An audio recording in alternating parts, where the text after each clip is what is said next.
जय गौ श्री राधा रमण विजयते। आज हम प्रथम अध्याय के आगे के श्लोक कवर करने जा रहे हैं। ओम श्री कृष्णाय वासुदेवाय हरये परमात्मने प्रणताक्लेशनाशाय गोविंदाय नमो नमः। सच्चिदानंद रूपाय विश्वोत्पत्त्यादि हेतवे तापत्रय विनाशाय श्री कृष्णाय वयं नमः। श्रीरामाय वयं नमः। श्री गौराय वयं नमः। वंदेहम श्रीगुरो श्रीयुतपतिकमलं श्रीगुरून् वैष्णवांश श्रीरूपं साग्रजातं सहगण रघुनाथं पितं तं सजीवं साद्वैतं सावधूतं परिजन सहितं कृष्ण चैतन्य देवं श्री राधा कृष्ण पादान सहगण ललिता श्री विशाखान्वितांश वांछा कल्पतरुभ्यश्च कृपा सिंधु एव च पतितानां पावनेभ्यो वैष्णवेभ्यो नमो नमः। जय श्री राधे। अब हम कौरवों के बारे में जानेंगे। पहला श्लोक में क्या कहते हैं? अस्माकं तु विशिष्टात् ये तान्निबोध द्विजोत्तमा नायका माम सैन्यस्य संज्ञार्थं तान् ब्रवीमिते। अस्माकं तु विशिष्टा ये तान्निबोध द्विजोत्तमा नायका माम सैन्यस्य संगर्थम तान्यब्रवीमिते। अर्थात, किंतु हे ब्राह्मण श्रेष्ठ, आपकी सूचना के लिए मैं अपनी सेना के उन नायकों के विषय में भी बताना चाहूंगा जो मेरी सेना को संचालित कर रहे हैं, चला रहे हैं, विशेष रूप से निपुण है। अब दुर्योधन जो है वो द्रोणाचार्य जी को बता रहे हैं कि मेरी भी सेना जो है निपुण है। अब आगे वो क्या बता रहे हैं दूसरे श्लोक में? भवान भीष्मश्च कर्णश्च कृपश्च समतिञ्जय अश्वत्थामा विकर्णस्य सौमदत्तस्तथ्वच। भवान भीष्मश्च कर्णश्च कृपश्च समतिञ्जय अश्वत्थामा विकर्णश्च सौमदत्तस्तथ्वच। अब वो बता रहे हैं दुर्योधन द्रोणाचार्य जी को कि मेरी सेना में स्वयं आप, यानी द्रोणाचार्य जी, भीष्म, कर्ण, भीष्म कौन? पितामह भीष्म, कर्ण, कृपाचार्य, अश्वत्थामा, विकर्ण तथा सोमदत्त का पुत्र भूरिश्रव आदि जो युद्ध में सदैव विजयी रहे हैं, वो ये बता रहे कि अब मेरी भी सेना में ऐसे लोग नहीं है जो मतलब विजयी नहीं हो, वो भी विजयी रहे हैं। आगे क्या बोलते हैं? अन्य च बहवः शूरा मदर्थ त्वत्जीविता नाना शस्त्र प्रहारणा सर्वयुद्ध विशारदा। अन्य च बहवः शूरा मदर्थ त्वत्जीवित नाना शस्त्र प्रहारणा सर्वयुद्ध विशारदा।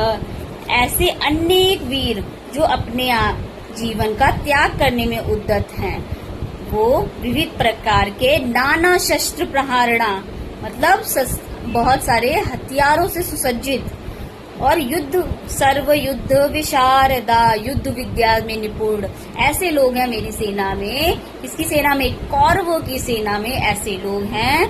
कौन बता रहा है? दुर्योधन बता रहे हैं कि वो वीर हैं, युद्ध विद्या में निपुण हैं, युद्ध विशारदा, नाना शस्त्र प्रहारणा, हथियारों से सुसज्जित लोग हमारी सेना में है यहाँ पे। अब आगे क्या कहते हैं? अपर्याप्तं तदस्माकं बलं भीष्माभिरीक्षितं पर्याप्तं तुदमे तेषां बलं भीमाभिरीक्षितम्। अपर्याप्तं तदस्माकं बलं भीष्माभिरीक्षितं पर्याप्तं तदमे तेषां बलम भीमाभिरीक्षितम्। अब चौथे श्लोक में क्या कह रहे हैं दुर्योधन कि पांडवों की सेना के बारे में भी बता रहे हैं कि वो स्ट्रॉन्गेस्ट है।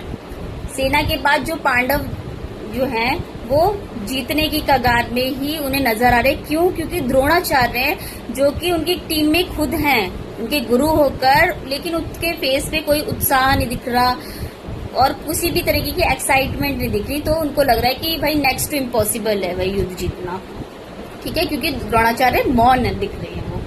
अब वो भीष्म पितामह के बारे में बात कर रहे हैं। भीष्म भीरक्षितम अपर्याप्तम तदस्माकम बलम भीष्माभिरीक्षितम, कि भीष्म पितामह जब हमारी सेना में है तो वो कुछ गलत तो करने नहीं देंगे, वो हमेशा सच का साथ देंगे, चाहे वो पांडव हो चाहे वो कौरव हो।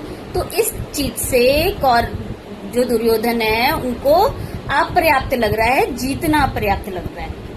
उनके अनुसार कोई कपटी होता तो शायद उनका पक्ष भी लेते और शायद उनकी तरीके से कोई गलत भी चीजें कर सकते थे और उनकी साइड रहते, मतलब सिंपल सी बात है। तो इसीलिए वो अपर्याप्त लग रहे हैं। और पांडवों की सेना में भीम जैसे बलशाली योद्धा हैं जो कि मरने मिटने के लिए तैयार हैं, लेकिन पितामह भीष्म जो उन्हें डिसएडवांटेज लग रहा है क्योंकि वो सत्य का साथ देते हैं, गलत करने के लिए वो मानेंगे ही नहीं।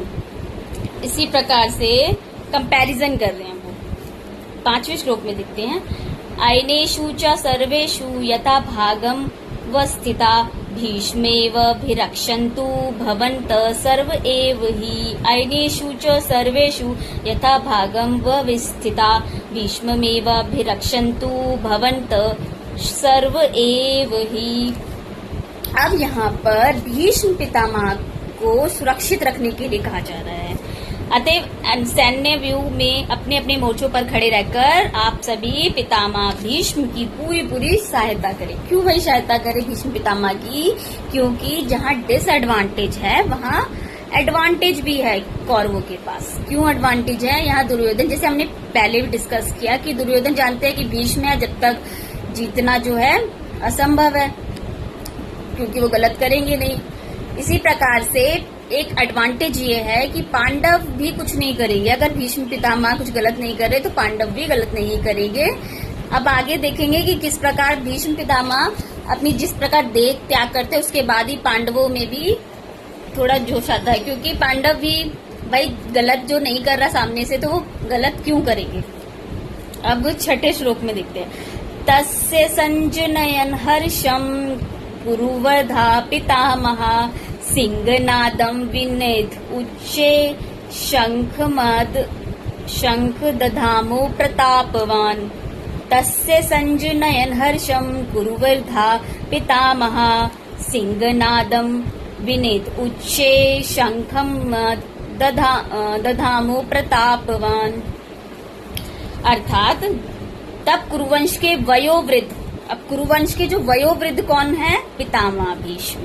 प्रतापी एवं वृद्ध पितामह सिंह की गर्जना की सी ध्वनि करने वाले अपने शंख को उच्च स्वर में बजाया, जिससे दुर्योधन को हर्ष और बल प्राप्त हुआ। सबसे पहले किसने शंखनाद किया? पितामह भीष्म ने। शंख किस प्रकार बजाया? सिंहनाद विनद उच्च स्वर में बजाया और सिंह की नाद जैसे सिंह दहाड़ता है उस प्रकार से बजाया, जिससे के कारण दुर्योधन को हर्ष उत्पन्न हुआ। अब आगे के श्लोक हम आगे की क्लास में करेंगे और डू लाइक शेयर सब्सक्राइब अगर अच्छा लगे, और इसी तरीके से हम आगे बढ़ते जाएंगे और बड़ी इजीली इस भगवद गीता को समाप्त करेंगे।